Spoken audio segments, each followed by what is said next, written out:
आप सभी को 75वें गणतंत्र दिवस की हार्दिक शुभकामनाएं। और आज हमारा 75वां गणतंत्र दिवस है और अमृत महोत्सव भी हम मना रहे हैं।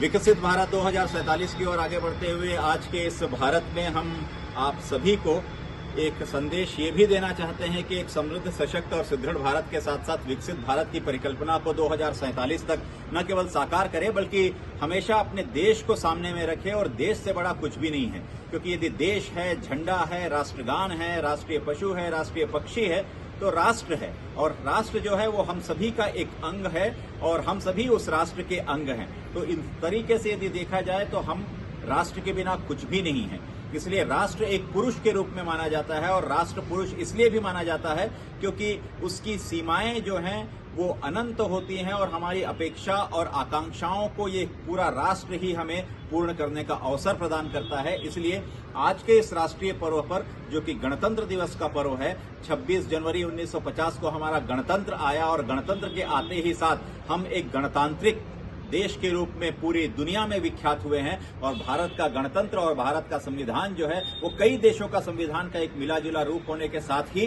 भारत का संविधान एक सशक्त और समृद्ध संविधान है। और इस संविधान की मर्यादा को, इस संविधान के उत्तरदायित्वों को समझते हुए हमें भारत को आगे बढ़ाने की बहुत जरूरत है। और आज के इस गणतंत्र दिवस के उपलक्ष्य में, जो कि राष्ट्रीय पर्व के रूप में जाना जाता है और भारत के विभिन्न प्रांतों के लोग और भारतीय जो विश्व के अनेक भागों में रहते हैं वो भी इस त्योहार को बड़े उल्लास और गर्व के साथ मनाते हैं। गर्वोन्नत मस्तक के साथ हमें भारत को एक सशक्त, समृद्ध और सुदृढ़ भारत के साथ साथ एक गर्वोन्नत मस्तक के भारत के रूप में ले जाने के लिए आगे बढ़ने की जरूरत है।